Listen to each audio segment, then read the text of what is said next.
dashuria për prallat ka qenë gjithmonë pasi u bëra nën. Fëmijët e mi kënaqeshin kur unë u tregoja prallat dhe filloja i ndryshoja fundin atyre prallave klasike, nuk i bëja ashtu siç i kishte bërë autori Vëllezrit Grimm, po i ndryshoja, i bëja më fani, më qesharake, më të këndshme. Edhe duke parë reagimet e dy çunave të mi që u pëlqenin shumë, normalisht fillova dhe të shkruaja. Madje kam edhe një episod me një shoqe, da do ma kalosh dhe mua.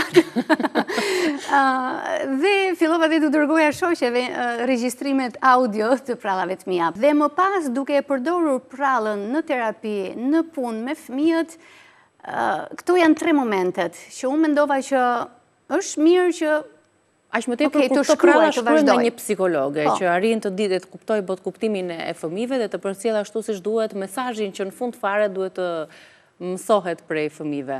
Edhe prej të rriturve.